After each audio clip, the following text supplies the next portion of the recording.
nerves, bruh. This is what you deal with when you live with somebody. They don't want to turn their music down. But what's up, y'all? Welcome back to another vlog of my life.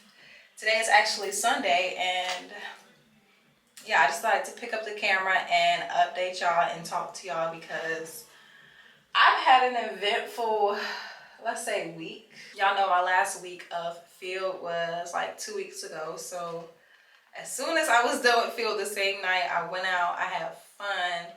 I turned up. Look, I'm basically hopping right into the story. We're not prolonging this because this is a very crazy night that I literally thought I was going to, like, something bad was going to happen to me. I thought I was going to die. Like, it was just very deja vu. So yeah, after I graduated, not graduated, but after I completed my first semester of being in the classroom, I'm like, Kendall, we about to go out, have a good night, enjoy my night. And that night was amazing. So the next night, me and my friend was talking. I was like, you know what? We was like, you want to go out? So we went out. We decided to go out again. Okay, we planned another night of going out. I was like, girl, come on, let's go out again. Like, I still felt the energy. So we planned to go out again that night. Regardless of me waking up the next morning feeling like trash, like, I felt like trash the entire day, and the closer and closer it got time to going out, I still was not feeling the going out vibe. So me and my boyfriend decided to just, because he was going with me, we just decided to get pick up food from the lounge and go home.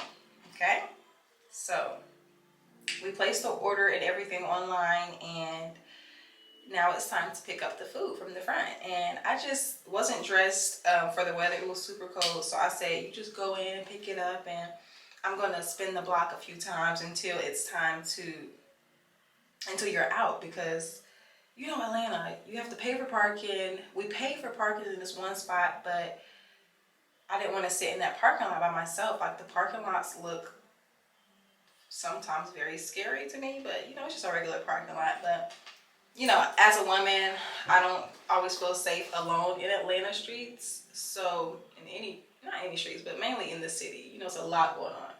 So I said I was just gonna drive around until he came out.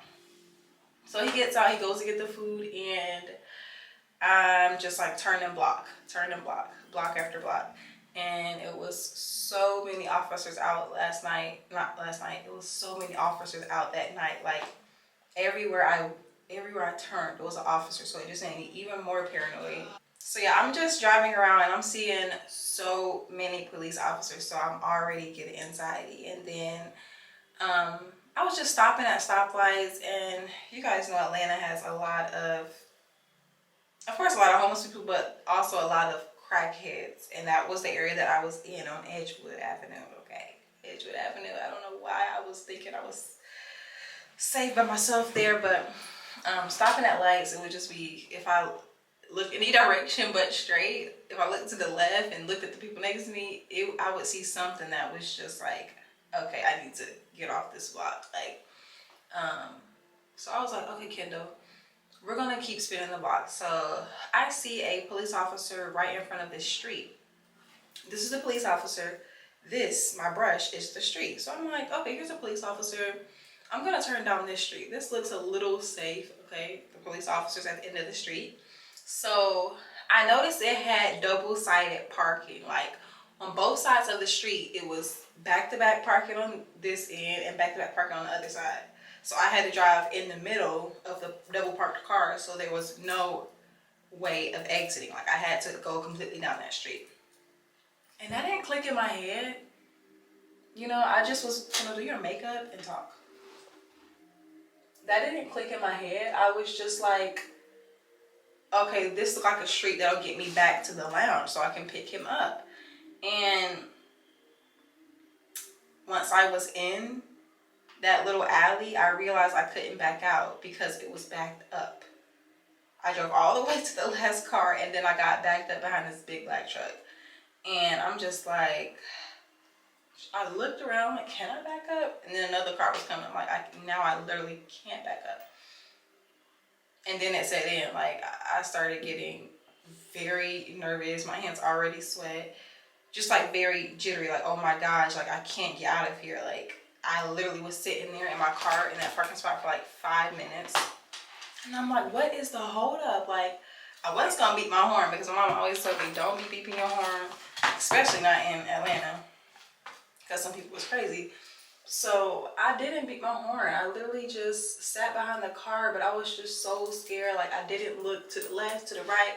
I looked straight ahead, head down. Like, I really wanted my windows to be tinted that night because there was a lot going on in that alley, and I didn't know it was an alley. It didn't look like an alley, but the further I went down, I knew I had turned down the wrong street, y'all. I turned down the wrong street that night. And I was on the phone with my boyfriend, but he was in the lounge, so he couldn't hear me that well. I'm over here screaming, like, because they came up to the car in front of me and they did an exchange or whatever. And then it clicked in my head what type of alley I turned down.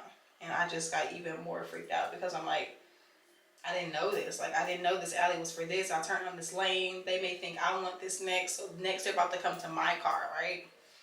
They give whatever to the car in front of me. Now it's my turn. And I'm just like, mind you, I still cannot drive past. I still can't go anywhere. It's like stop and go traffic. So they go to the car in front of me.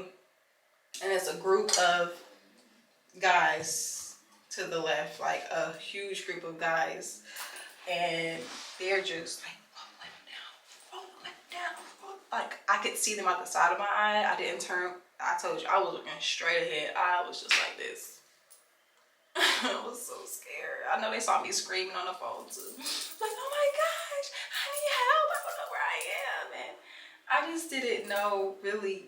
I couldn't do anything if I really wanted to get out of there. Like, I was trapped. No way out.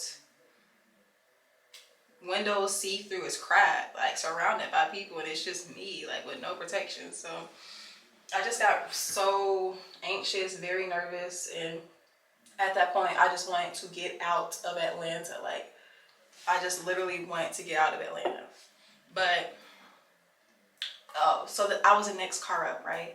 Of course they were trying to move my window down, but I didn't, and thank God the car started moving, so I was able to get out of there. And after that, I was just completely like shook, like was so ready to go home. Like, my mood didn't change until I got out of Atlanta. I can't live in Atlanta. Like, I literally cannot do it. I can't live in the city. And to add the icing on the cake, before I had went down that alley, the reason I decided to leave the parking lot that we parked at was because I'm sitting in my car. I'm like, Kendall, you're not about to keep driving around these blocks. You're about to sit in this parking lot where we already got parking and wait for him to come out. I did that. Mind you, I turned my car off. I don't have tinted windows, so I'm just like, I'm gonna try to look as invisible as I can in this car because people is walking past and past and past. So I'm sitting there, and mind you, my head is like on the swivel. Like, I'm looking every second, everywhere, every sound. And I look to my right, and I see this like guy like creeping up to my car. Let's be honest, he was a crackhead because his eyes were, when I tell you his eyes were like, one of his eyes was in the back of his head, one of his eyes was straight. And all I know is when he got to my back window and we made eye contact, I ain't never pulled my car off so fast. Like, I said, not today. I know that crackhead was like, what's wrong with this girl? Like, I ain't even do nothing. But no, I'm not giving you the opportunity to do nothing because creeping up on my car like that. Like, no, no. The answer is no. So I was just so shook that night. Like, that was a really bad night. It was a really bad night. So that's just what happened. Then I was also just thankful, like, God, nothing bad happened that day. Like, God was with me because I didn't know what to do. Like, it was literally a guy in a wheelchair, a crackhead in a wheelchair wheeling across my street while I was in the alley. Like, I couldn't go nowhere. It was like a busy craziness, okay? So that's what happened. But I'm going to roll the clip and show you guys how my day went yesterday of furniture shopping and getting my car cleaned. So enjoy. I ran away from heartbreak, got nothing in return for my pain. I never thought I'd be so empty, so alone and afraid.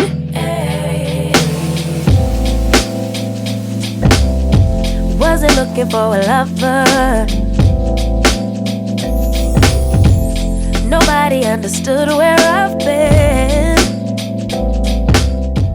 So, I just picked up some scents for my car. Oh, see, okay. So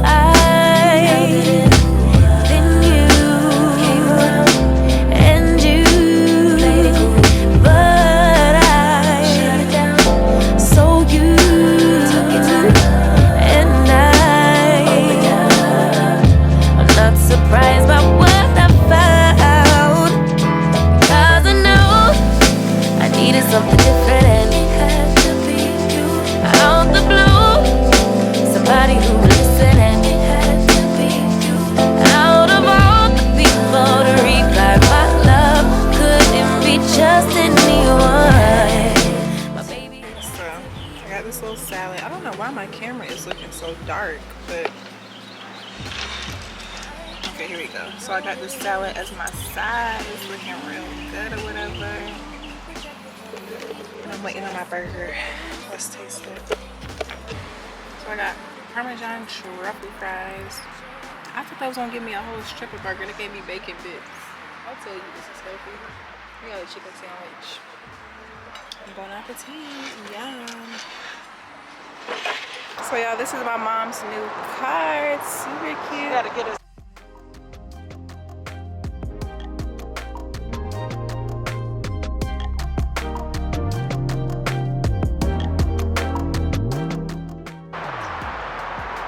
Come on, mommy, open the door. I already opened the door. Miss Thang showing out, honey. Here, mommy, you give them the, you show them the front dash. You belong. You do it. No, you hold it and do it. Okay. Tell them what to do. No, I'm not doing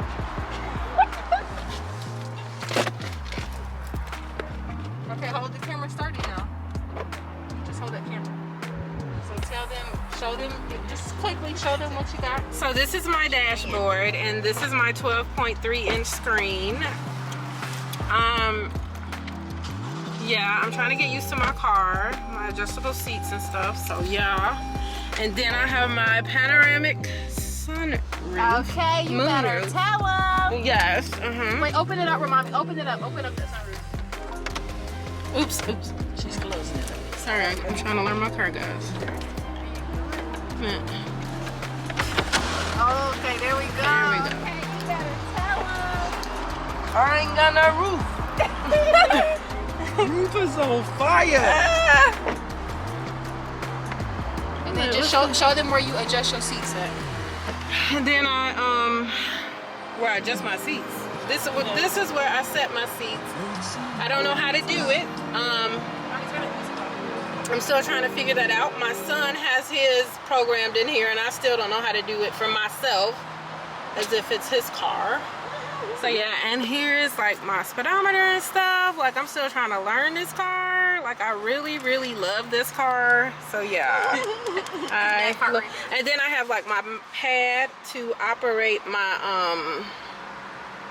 screen, my menu. So yeah. I think it's like dry. It's really Okay, nice. good job. Okay. Okay, good job. Make sure it looks alright before. Like the little kid. Good job. Good job. So you wanna She got some extra ports, I guess. I don't know what that is. Oh, that's more extra USB ports. I can see. Yeah, I gotta get this. That's cool. You said you got What you going through? I wanna be down.